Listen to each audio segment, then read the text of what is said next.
Good afternoon, everyone, and welcome to this exciting session in Earth, Energy, and Environment Student Conference and Exhibition. Thank you for joining us this afternoon. My name is Jamana Tariq Abdurrafiq. I'm studying for a master's degree in petroleum engineering at University of Houston, and I will be your moderator this afternoon. Today, we're pleased to welcome Dr. Tom Blasingame, a very special guest from Department of Petroleum Engineering at Texas A&M University. He holds a bachelor's degree, a master's degree, and a PhD, all in petroleum engineering from Texas A&M University. Dr. Blasingame focuses on petrophysics, reservoir engineering, diagnostics, analysis, interpretation of well performance, unconventional resources, and technical mathematics. Dr. Blasingame's research efforts deal with topics in applied reservoir engineering, reservoir modeling, and production engineering. Numerous contributions to the petroleum literature in well pressure testing analysis, analysis of production data, reservoir management, evaluation of low, ultra low permeability reservoirs, and reservoir engineering in general, including hydrocarbon phase behavior, natural gas engineering, inflow performance relations, material balance methods, and field studies. Since 1991, Blasingame has graduated 76 Masters of Science students, 36 Masters of Engineering students, and 17 PhD students. And he has prepared more than 180 technical articles, as well as having performed several major field studies involving geology, petrophysics, and engineering management. He's a member of Society of Petroleum Engineers, SPE, the Society of Exploration Geophysicists, SEG, and the American Association of Petroleum Geologists, AAPG. His SPE service was met with many awards, including Distinguished Member of the Society of Petroleum Engineers in year 2000, SPE Distinguished Service Award in year 2005, SPE Distinguished Lecturer in years 2005 through 2006, SPE Urin Award for Technology Contributions before age 45 in year 2006, SPE Lucas Medal in year 2012, SPE D. Goyer Distinguished Service Medal in year 2013, SPE Distinguished Achievement Award for Petroleum Engineering Faculty, 2014, SPE Honorary Membership in year 2015, SPE Technical Director for Reservoir, 2015 through 2018, and he was also the SPE President year 2021. In addition, Blasingame has chaired numerous technical committees, technical conferences, symposia, and workshops. As a source of significant personal pride, Blasingame has also been recognized with several teaching and service awards from Texas A&M University. Lastly, Blasingame is also an active in community projects such as the Way A Ariki Food Forest and his local church, St. Stephen's Anglican Church, and his adopted homeland, Onarahi. I hope I'm pronouncing that right, New Zealand, where his wife and children permanently reside. Today, he will share with us his expert opinion on employment, energy, and engagement in the petroleum industry. This session is being recorded and will be uploaded to our YouTube channel, Petro. You'll also find all of our previous and upcoming sessions in Earth, Energy, and Environment Student Conference and Exhibition on our YouTube channel. Again, that's Petro. Please feel free to send your questions in the chat box and we will answer as many questions as possible. With that, I ask you to give your full attention to Dr. Blasingame and help me in welcoming today's very honorable guest. Please welcome Dr. Thomas A. Blasingame. Hi, Dr. Blasingame. Thanks for joining us today. We're so glad to have you on Petro. Thanks, Jomana. I have to admit that that introduction is getting a bit intimidating. I don't know that person. Hello, everyone. I'm going to start my homemade video now. It's great to be here with you, and I appreciate the invitation. Dr. Solomon said that I was very fast to say yes, but it's my weakness. I always say yes, so forgive me for that. Today, we're going to talk a little bit about employment, energy, and engagement in the petroleum industry. It may be a little bit of a mind walk, as they say, because these are relatively new slides. I took some older material, I took some newer material, I took some combined thoughts, and so on. And there may be some things you recognize if you've seen my talks before. There may be some new ideas. My goal really is to paint a picture of we're finding ourselves in the petroleum industry. We are going to navigate this new landscape that we have, and we're going to be successful because our mission is just too important. So as we sort of jump right in, I do apologize. Sometimes these slides are a little slow to change. First, we'll talk a little bit about energy. And the first thing that I'd like to do is talk about the things about our industry and what has to change. Energy transition is here to stay. There isn't any doubt about it.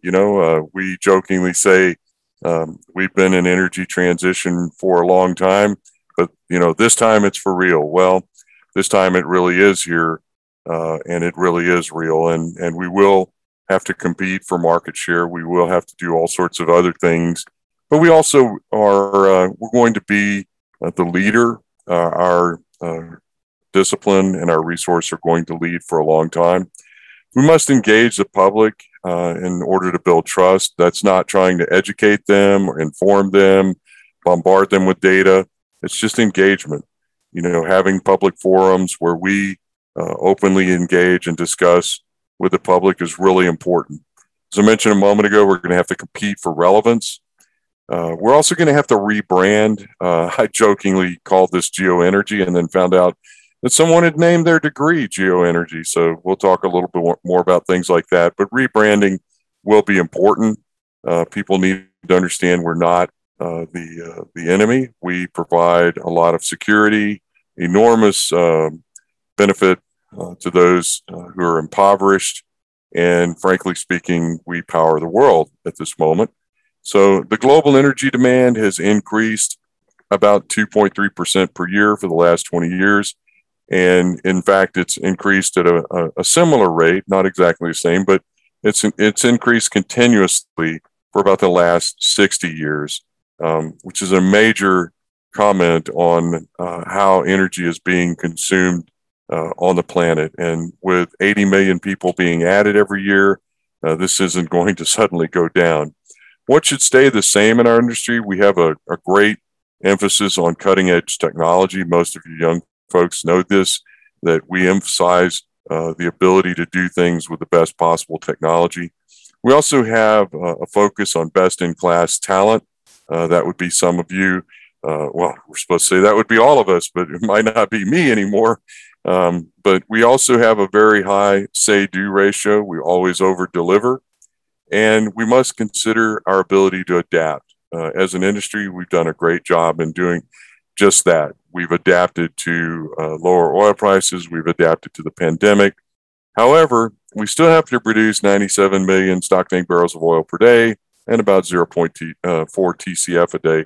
And that number is only going to go up, especially in the near term. So that's something we have to think about as well. And with a lack of exploration, a lack of investment in infrastructure, as well as new development, we're going to see oil prices and gas prices continue to increase as the supply tightens, if you want to call it that. We may live in a world which is governed by OPEC Plus in some regards, but OPEC Plus cannot provide all the energy needed, and that's going to make things more competitive. What should we not have done in our industry? We became complacent. We took our client for granted. We took our role for granted. We didn't see a need to evolve. And frankly speaking, these are not my words. These are the words of others that I've gathered over the past year or so, and some very influential people, some high-placed people.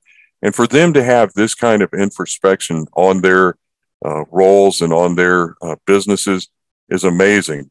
We're not saying that we did things wrong. We're just saying we didn't see ourselves perhaps in the role and in the significance that we are in. and we just took our situation for granted.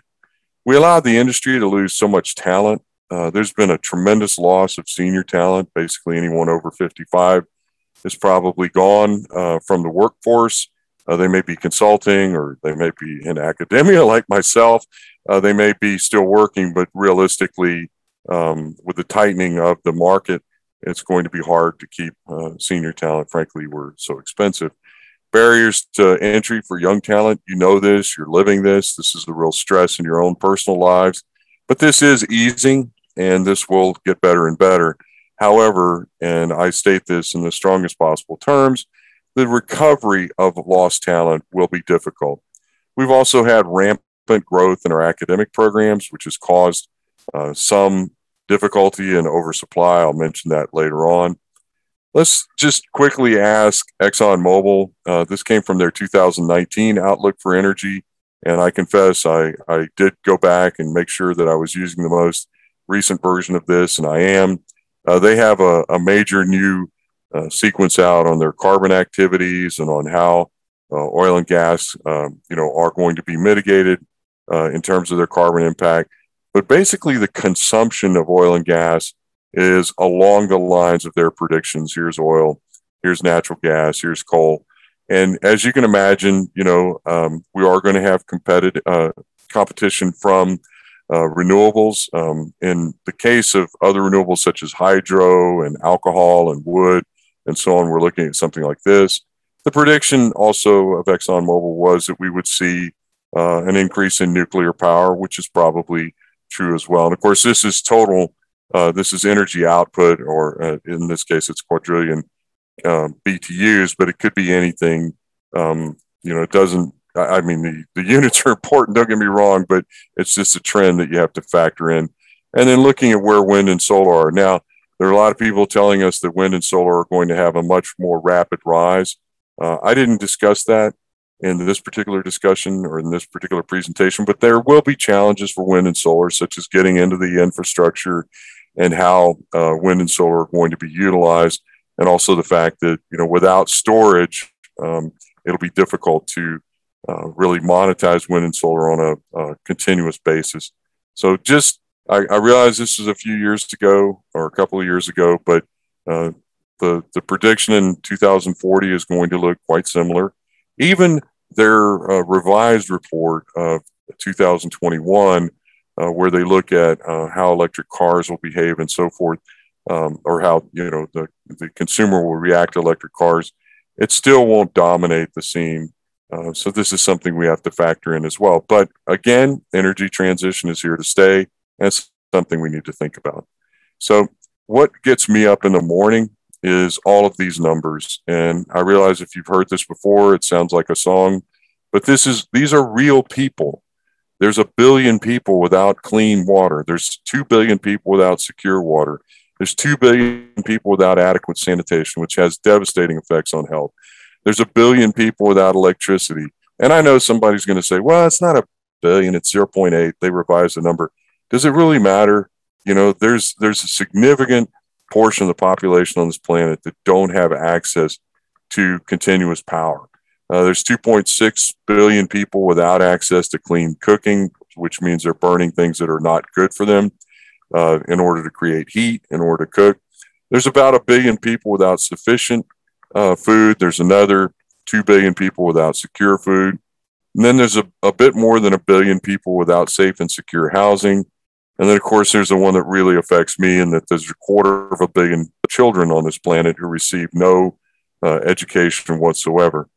And there's about 4+ billion people out of the approximate 8 that we have right now that don't have continuous access to the internet like we're using right now. So these are real numbers. This is a lot of people. And this is something that gets you up in the morning. You say, I want to make a difference in the world. This is one way to do it. Next is a quick chat about what the reality is. So if you're young or mid-career professional, people are always saying, what's my professional future? Should I get new skills? Should I pursue new opportunities? And so we learned this phrase this year. It's called patient, pause, or pivot.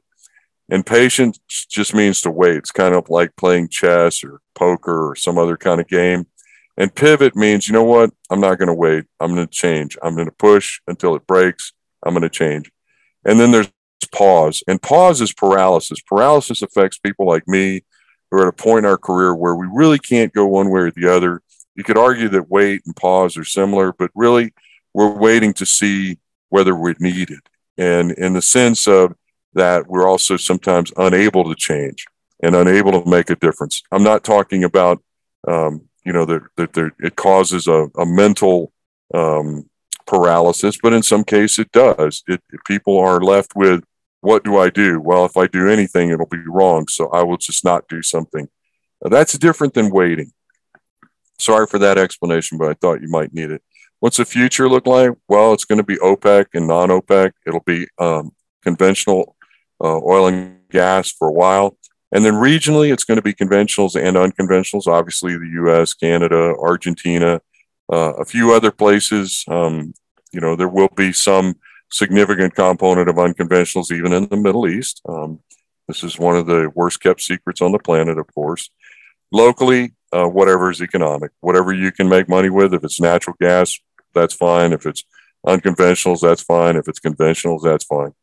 The evolution of the oil and gas industry really depends on people, technology, and now on energy transition. We have to admit that we are going to facilitate energy transition. We are going to be the mechanism that provides the basis for energy transition to occur. So the big picture, I borrowed it from Neil Young. You're probably all too young to remember this, but it was hey, hey, my, and it was supposed to be rock and roll, can never die, but I substituted oil and gas. Change is upon us, but it will take decades. We're not at the peak production of our resource. We have an enormous amount of work to do. And yes, we can adapt or we can die. It's really our choice, and I prefer to adapt. So really quickly, this net zero report that came out a month or so ago, actually it was, I guess it was in July. We actually interviewed the key author for this as SPE president and incoming president. It was a great interview. He was very forthcoming about the rationale, the basis, et cetera. Essentially, they were asked to create a scenario for net zero by 2050. And they simply said, here's all the things you're going to have to do to achieve that. Now, these are things that have to happen in the next 10 years. And so you must essentially quadruple solar and wind production. That seems reasonable. But you're going to have to multiply the number of electric cars by almost 20. That's possible. We'll talk about it in a little while. Certainly, it's a very fair thing to promote, and there's no harm in doing so. And certainly, if you want to buy an electric car, that's up to you. Of course, where does the electricity come from? And I think sometimes we'll find that that's a difficult discussion. But ultimately, we will be looking at renewable electricity rather than fossil or coal electricity powering electric cars. The energy intensity of GDP is the megajoules per dollar in this scale, but it could be any unit of energy per dollar. And what they're saying is we need to reduce by 4% a year. That is an enormous change, as I will show in a moment. That's great on paper, but it is an enormous change in reality. So this is a slide where I talk about how things have changed since 1970. And I realize 1970 may not be a number that really matters to most of you. It was a long time ago, but it's a good reference point. It was 50 years ago, 51 years ago. So in 1971, I normalized everything. We divided by the value at 1970, so it's equal to 1. The population has essentially doubled since 1970, no surprise there. The global GDP has risen exponentially at a rate that led to almost 4.5 times increase since 1970. And this is one of those weird things because we know that GDP is we manufactured GDP. It's money is a manufacture of humankind. But the reality is that is an enormous growth, multiple of 4.5 in 50 years. Total energy production is actually something we can measure, like people we can measure and energy production we can measure. So these are really exceedingly tangible values. Looking at 1970, we were at 1. I've drawn this line to show this trend. And we've essentially tripled in the energy consumption or energy production. We're consuming everything we produce, of course. And so that's a really big number. So population times 2, energy times 3, and global GDP times, let's call it almost 5. So then if we divide the total energy production by the population, we have this initial period, and I apologize, it's squished down here because it's a logarithmic scale, but it's pretty flat for the years 1975 to 2000, and then it takes off. Now, it could be your judgment that this is where we started consuming a lot more energy per population, or we just started consuming a lot more energy, period. It could be developing countries. It's kind of hard to say. Whether it's flattening here or not is also kind of hard to say. So, this is a serious consideration because global energy production per person is going up. And one could argue that this is the enrichment of developing nations. It is all sorts of things. So then we take the global energy production divided by global GDP. Again, 1970 is 1. And what we find is this trace does this. Now, if we were to sort of just with our finger do this, that would be about 1% per year. I've gone on ahead and calculated and emphasized that. But these folks from net zero say we need 4% per year, which is down here. And that will be a very significant challenge to maintain. So what we're basically saying is that the global energy consumption per person or per GDP, pardon me, is going to go down. It'll become more efficient. So, that's tough. I'm not sure how we're going to do that, but that's, there's a great commercial that says, I'm just a kid. You guys figure it out. Well, this is a real challenge. This is something that we have to address. This is, can we develop a mechanism to lower our energy production per dollar, to this rate? It's just going to be really challenging because we're in heavy competition for that. One of the things that I've been pushing this last year is, and I did this about 20 years ago, I got all the data I could find on energy production, and you can see the orange curve is the total. That's all of these different curves added up. We'll talk about it more in a second. Coal is here. Obviously, coal was first, then oil, then natural gas, and then hydropower. And geothermal and biomass is kind of like just miscellaneous or et cetera. Here it was probably wood. Here it might have been alcohol. Here it could be biofuels as well as wood. So it's sort of an et cetera. It is a significant component, but just for the sake of argument, the sort of wiggle wobble of this thing is that it represented different things over time, like an emphasis on wood here, an emphasis probably on alcohol here, or maybe wood plus alcohol, and then biofuels really taking off here. Just so you know, whenever we divide everything by the orange curve, we're at about 1%. So we're really only looking at, the geothermal plus biomass, et cetera, being in that 1% range. Nuclear, on the other hand, had a very rapid rise. It rolled over, was flat for about 30 years, 25 years. And then there were some decommissionings and, of course, the Fukushima incident. But after that, it's gone back up. And, of course, everyone wants to talk about wind and solar, which has had an enormous rise as well. And it is starting to roll over. The question is, what is wind and solar going to look like? Is it simply going to roll over and be in a growth mode like oil and gas and hydro? The answer, depends on who you talk to and depends on how they see the strategy of wind and solar for their environment. But we'll talk some more about that in a second. The important thing, again, is coming back, looking at the total energy production since 1965. It's been on an exponential increase. We are a very, very hungry world. We consume all the energy we produce, and this is what it looks like. So now if we divide each of these curves, these colored curves, by the orange, initially, as I mentioned, coal was 100%, and then it's been dropping. It has been flat for about the last 50 years because of, in terms of percentage, because of the use for electricity generation and so forth. Oil had its peak in about 1980 as a percent not as total production. Obviously, the oil is still increasing, but as a percent, and it is rolling over. Natural gas has never peaked. It's still increasing, perhaps not as much as we'd like, but it will probably take off and increase at a slightly higher rate. On the other hand, hydropower has done very well, but it has also been methodically very slow growth, but it has continued to grow over about a 120-year period. Geothermal and biomass, again, you can see its curve, and again, it's sort of a miscellaneous, but it's there.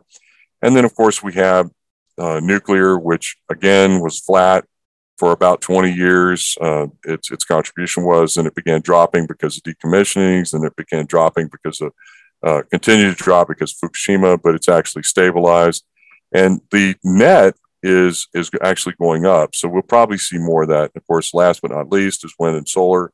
And we can see its rollover feature on a percentage basis. In 2019, we were looking at approximately oil being 32%, coal being 29, gas being 24, hydro being 7, nuclear being 5, wind and solar being about 3, and then biomass, et cetera, being about 1.4%. Now, I know you're going to say, well, maybe I don't agree with those numbers and so forth. And certainly on a regional basis, certain places have more, let's say wind and solar, certain places have more nuclear. For example, France is 85% nuclear. But on an aggregate, for the entire world, these are the numbers we're looking at. So what does it mean? It really means that we have to think about what wind and solar or what renewables are going to do. You're probably not going to see a lot of growth in hydro. We would like to see growth in nuclear, obviously take some of the stress off of oil and gas. And we know sooner or later coal will have to drop because of its carbon footprint. But, the question is, how will wind and solar roll into the dominant sort of players in the energy mix? And that's going to take time. And I'll talk a little bit about that later on. So this is something that needs a little bit of explanation. And I apologize. It's just my nature to do this. I took the data on the previous slide, and I took the data for renewables. I did a year-on-year change. So we have an increase, and then we have sort of a rollover. So this was the early stages of renewables. This is people playing with it and, in a local sense, maybe in the US or in Europe or maybe China as well. And then this appears to be the maturity curve where it begins to drop. Nuclear had something similar to that. There was a bit of a jump and then it rolled down. And so this is year-on-year change in these energy resources. This is nuclear's curve, which I've sketched in. And I've taken the liberty of sketching in this curve because it matches the long-term behavior of hydro. So the real question is, does this, well, it's kind of an awkward thing to ask, but do renewables take 100 years or do they take more like 50, 60 years? And depending on how we address this, if they happen much more quickly, how much do they penetrate into the market? Will we see wind and solar everywhere? And will they contribute to the dominant mix? So that's one question is, will it look like nuclear? Will it happen over about a 60-year period? Or taking the same data and matching it against hydro? Hydro's got a much longer history. Will it look like hydro's history down here? Or will it look like this dashed line or dotted line that I've sketched in here to sort of represent hydro, a little bit different part of hydro, but it also picks up nuclear. So the ultimate question is, is the case for renewables a short-term case or is it a very long-term case? And I'm not here to answer the question. I'm not trying to do that. I'm trying to say that in terms of competition for market, in terms of competition for the grid, et cetera, renewables are going to require a lot more, it's a more dilute resource. So it's going to require a lot more investment. It's going to require a lot more land and so forth. And eventually, of course, it'll have to get into the grid. So next is, let's talk really quickly. This is about education. Sorry, I skipped a slide. But this was a paper on energy resources engineering presented in 1968.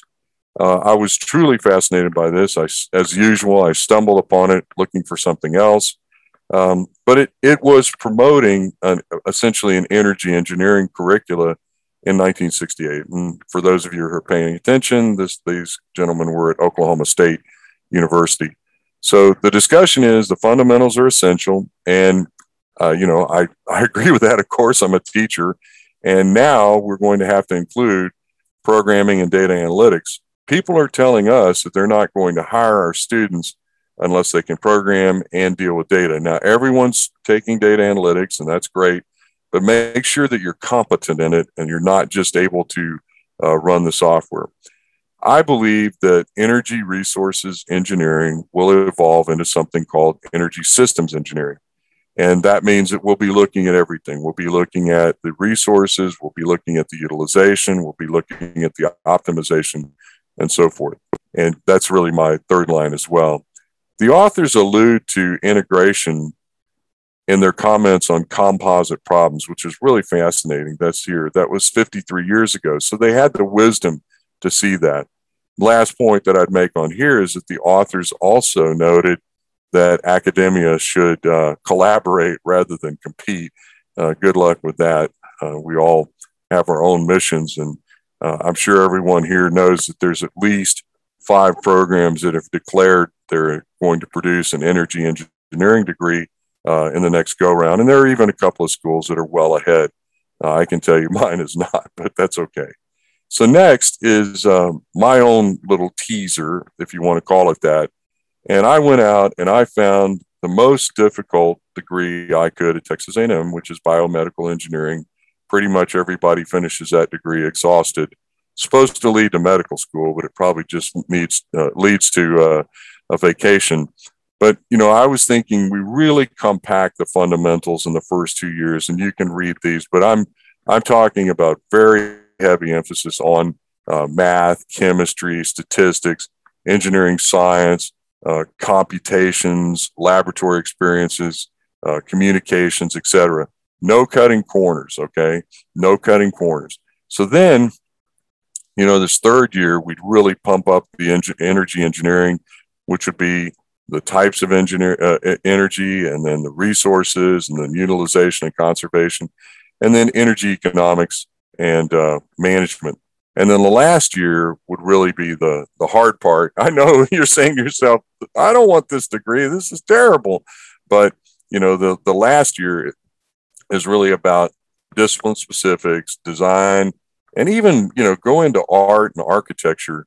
Some really bright people that I've been exposed to have, been in non-engineering types. They've been involved in art and architecture, and they understand how to create visually and mentally things. That's something we really could learn from as well.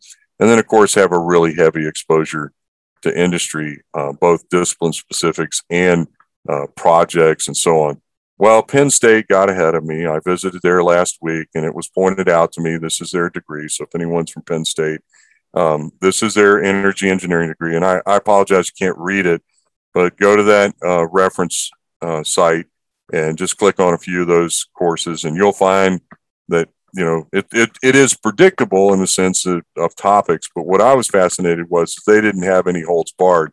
They actually looked at, people dealing with resources, also dealing with electrical engineering for solar panels, or for wind rotors, or, those kind of things. It was an amazing sort of combination, ambitious, and that's what it's going to have to be. So next is really quick discussion about bachelor's degrees in the United States in petroleum engineering. And I know everybody says, why don't you look at the world? Because the best data resource we have is really the U.S.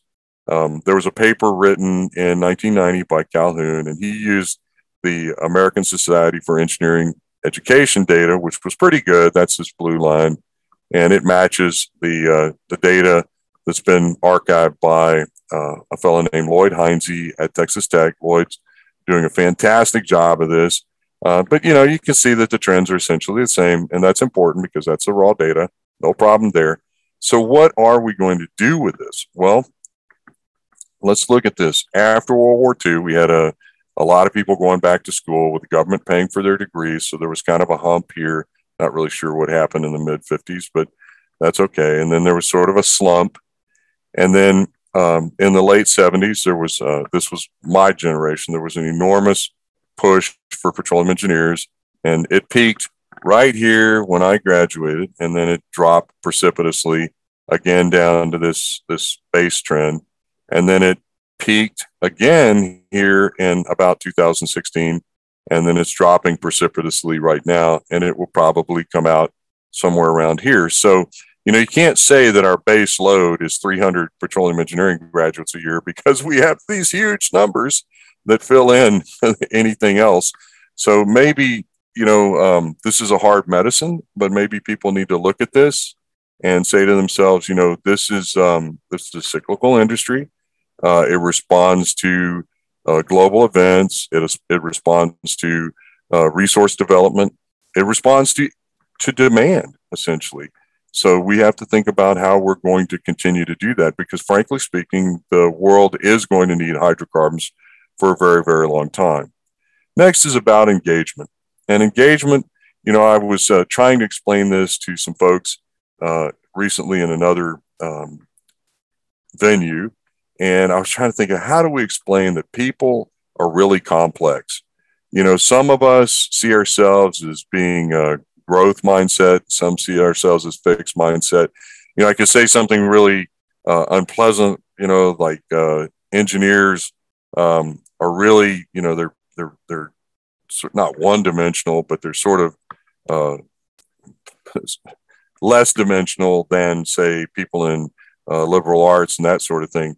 But, you know, I kept looking at this, and I was thinking of all of these factors that this person had identified. You know, persevering in the face of failure, that's engineering. Effort required to build new skills, engineering. Inspiration and other success. Well, we need to work on that one. Embracing challenges, yeah, we're pretty good about that. Criticism, no, engineers don't. They don't accept criticism very well. A desire to learn, absolutely. Building abilities, absolutely. But what is a fixed mindset? Avoiding challenges, yep. We've all been there. Certainly, you know, I can think of a few challenges I avoided in my life. Giving up easy wasn't possible for me because I had really terrible parents. They would never let me give up. Threatened by other successes, we all feel that stress at one point in our careers. The desire to look smart, probably never really worked for me, but effort is fruitless. That is, what you put in doesn't equal anything back. Ignoring feedback, I might be guilty of that as well. And then having fixed or minimum abilities. I don't know a lot of people that feel that way, but, you know, some might. So we really have to see ourselves as an amalgam here. We have to look at ourselves, and we have to say, are we growth? Are we fixed? No, it's not that simple, because we're really a mix of everything. But how we think matters, and how you deal with your career matters. If you say, you know, I will not do anything but being a petroleum engineer, there will be challenges to that mindset. You'll probably be successful, and I say that honestly, but you will have to make changes to your life in order to achieve that. Next is a really quick sort of slide on wealth. We used to use a different version of this, but this is energy use per capita, and then this is GDP per capita. I apologize for the kind of poor quality graph, but I pulled this from Our World in Data, and they took it from the World Bank and other various sources. And I left the sort of comet trails on here. This is over a 25-year period. They tracked all of these countries and where their energy use and wealth went. And you can see I did leave the scale fully open. There's some that are definitely down at the bottom, but you can see most countries sort of tended up in this direction. And honestly, if you're really careful and draw a line, you'll find that it's this is more or less a one-to-one trend. This is a logarithmic scale. This is a logarithmic scale. So, you know, the goal is really, or sorry, should not have said goal. I will ask for a 5-second rewind. The reality is that energy use grows with wealth. Now, as the wealthier a country gets, the more energy its people want to use. And, you know, I have to be really careful to say, should this be the goal for everyone? Because I don't know. I mean, it seems to be the answer. I mean, countries are definitely trying to get on a trend and move towards a wealthier nation status, and which is combined with increase in energy consumption. But there's a whole lot of other factors as well. And what you'll see now, if you go to the UN's data site, is that they tack on the carbon or the cost of energy utilization, and that has a significant challenge to it. But the left, sort of free enterprise mentality, having more wealth means consuming more energy. You can see the trend is very direct.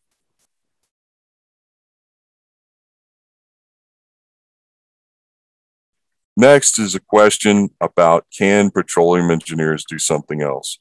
So this is a retooling question, and this is a study presented by or conducted by McKinsey, the consulting firm. And what they're saying is, okay, this is the attractiveness. So this is sort of low and this is high. So this is spread over the cost of capital. And then this is whether or not we're a good fit. So less or better.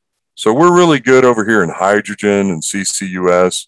And hydrogen will be very attractive. Biofuels, not sure.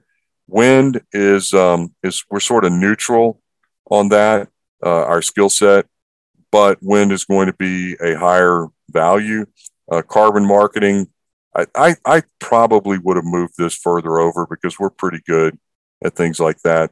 And then it says transmission and distribution, which are really not a good fit for our skills or for our abilities. But realistically, people can adapt, The reason I said about the voluntary carbon markets is because, to me, this reminds me of energy trading. And we've had a number of students go from petroleum engineering into energy trading. Storage solutions, I'm not really sure whether this is a storage solution for energy in general or for, the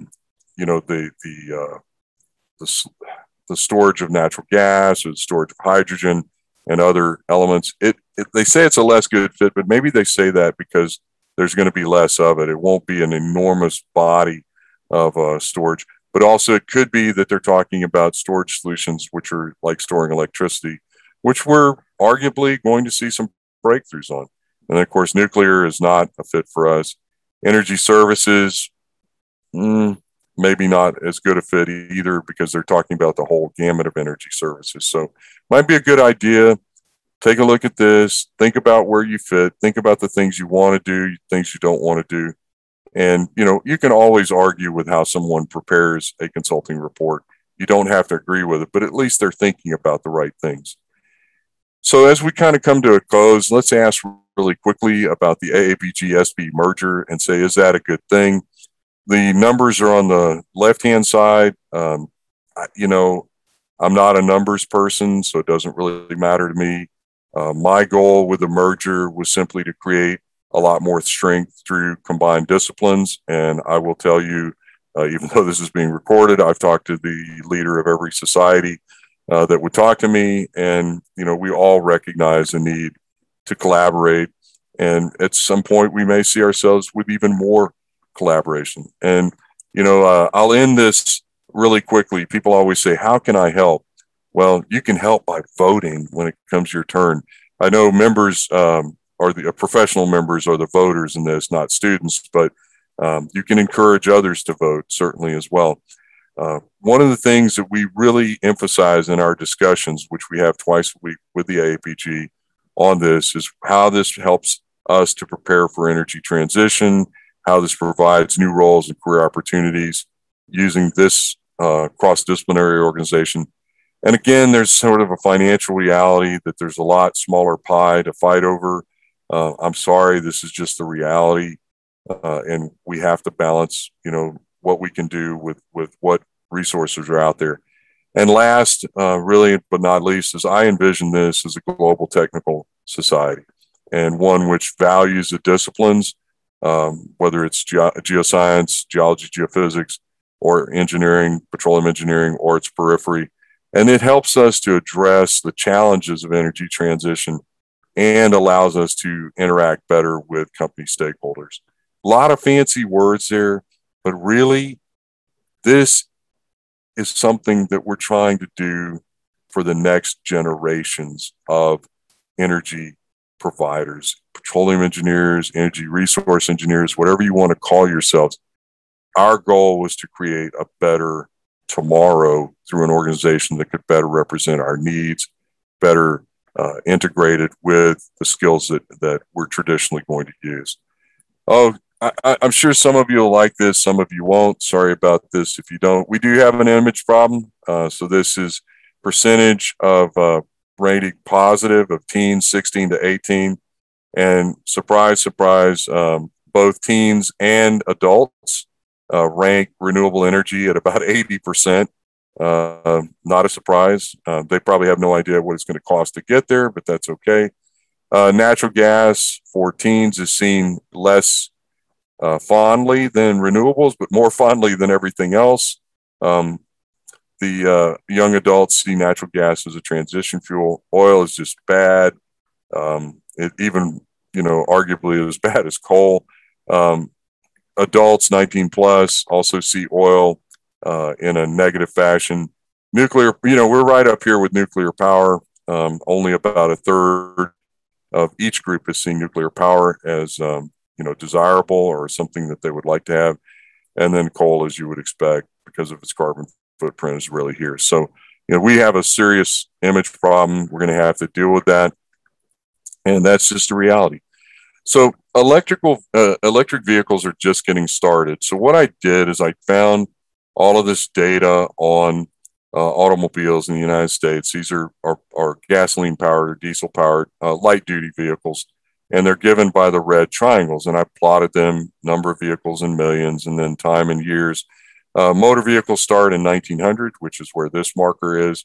And then electric vehicles start in 1910, but I had to shift by 4.75 years in order to match this. And so it's just a quick sort of, visual inspection diagnostic. Okay, it's what I do. So looking at the trend, we're now overlapped with motor vehicles in terms of electrical vehicles growth. So we're able to track that. Granted, there's a lag that's built into it, but that's okay. The trend is the same. There was a slight downtick in 2020, obviously, because of the pandemic.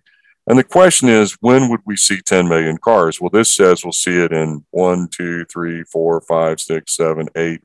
So in about 2030, we'll see 10 million electric cars in the United States. If you believe it'll stay along this trend, it could go straight up, unlikely. By the way, as a quiz question, how many motor vehicles are there in the United States right now? It's about 280 million. So that's a lot. We've got a long ways to go to catch up with that with electrical vehicles. It could take a completely different tack. We don't know, but it'll be a technology thing. It'll be an infrastructure thing as well. So just wanted to kind of give you an idea that comparatively speaking, the trend of motor vehicles and the trend of electric vehicles in terms of from inception, they have the same sorts of trends. Granted, I had to shift this slightly. So next is guess who's in charge now? I see I'm taking too much time as always.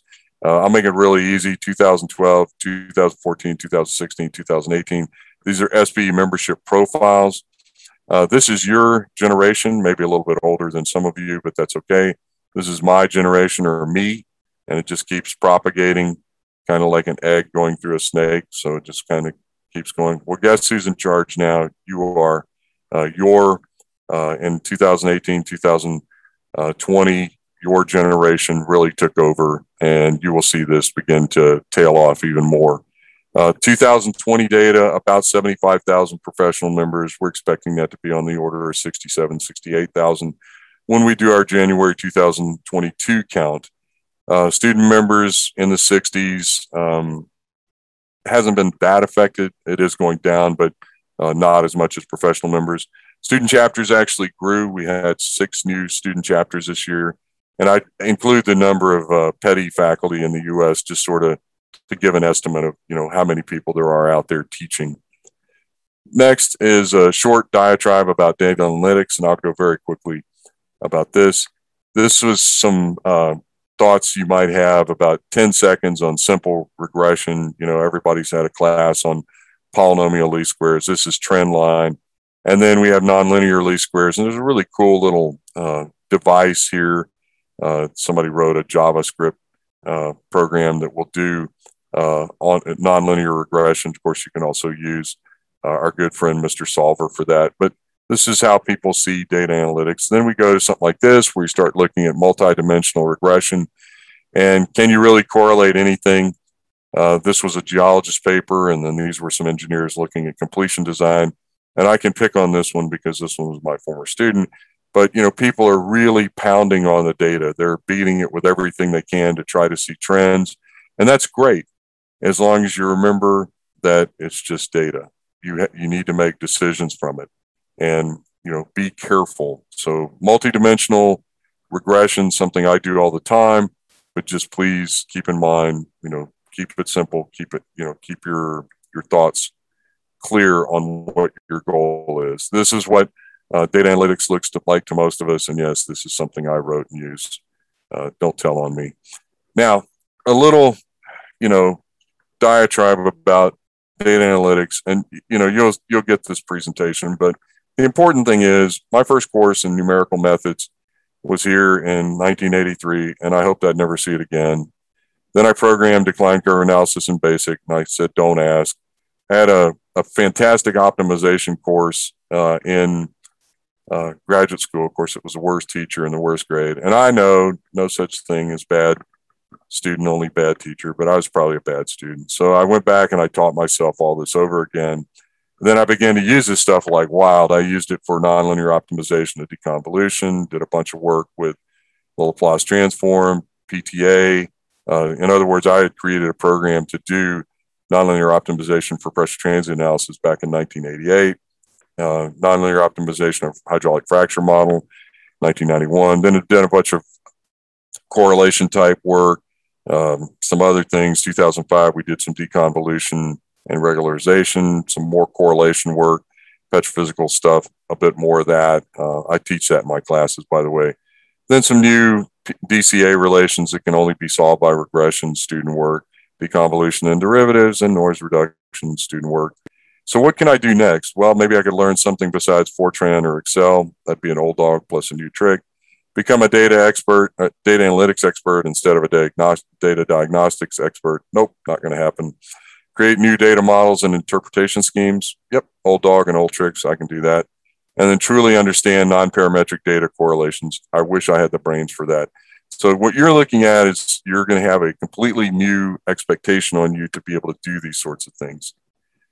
Okay, I think I'm at my last slide, so let me do that. I once watched a movie, I think it was on a plane actually, where it was a sports movie, of course, and the arrogant lead character who eventually got it has come up and said that fundamentals are for those without talent. But I want to use my remaining couple of minutes and say that fundamentals are incredibly important. In polite language, this is just wrong. Fundamentals are the skills that you learn as part of your education. And in polite language, well, I can't use that word even here, but hard training in fundamental topics is your career insurance, it's your career survival skills, and it's your ability to innovate. It's your DNA for innovation.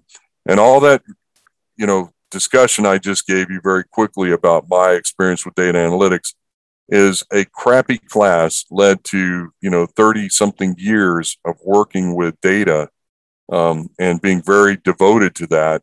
My heart was in data diagnostics, but, you have to have some tools for analysis and interpretation as well.